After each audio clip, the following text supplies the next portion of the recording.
Team में 7 लोग हैं, ठीक है। इसमें क्या क्या काम करते हैं आप लोग गाँव में? कोई माइक है? इनको माइक दे दो हैं। अस्सलामु अलैकुम वरहमतुल्लाहि वबरकातुहू। नाज़रीन, हमारी ख़बर का उन्वान है उत्तर प्रदेश के वज़ीर आला आज मुज़फ़्फ़रनगर में। ख़बर तफसील से सुन लें।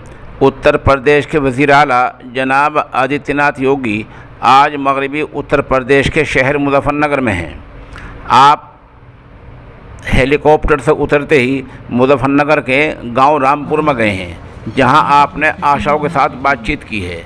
आप बतला दें कि वज़ीर आला इस ज़िले में कोविड-19 का जायज़ा लेने के लिए आए हैं कि बीमारी किस हद तक फैल रही है, कहाँ फैल रही है, गांव में हालात क्या हैं, महकमा सेहत क्या कर रहा है, लोगों को वक्त पर दवाई मिल रही है या नहीं मिल रही है। इन तमाम चीज़ों का वज़ीर आला ख़ुद जायज़ा ले रहे हैं। इसी जायज़े के तहत आप आज ज़िला मुज़फ़्फ़रनगर के गाँव रामपुर में पहुँचे हैं। हम मौके की 2-3 वीडियो आपको पेश कर रहे हैं। आप सोशल इंडिया न्यूज़ के साथ जुड़े रहिए। जो भी कुछ इसमें अपडेट होगा हम शाम तक आपको बताते रहेंगे। फ़िलहाल वो गांव रामपुर में है और जहां आशाओं के साथ मीटिंग कर रहे हैं और उनके साथ डॉक्टर संजू बालियान भी हैं।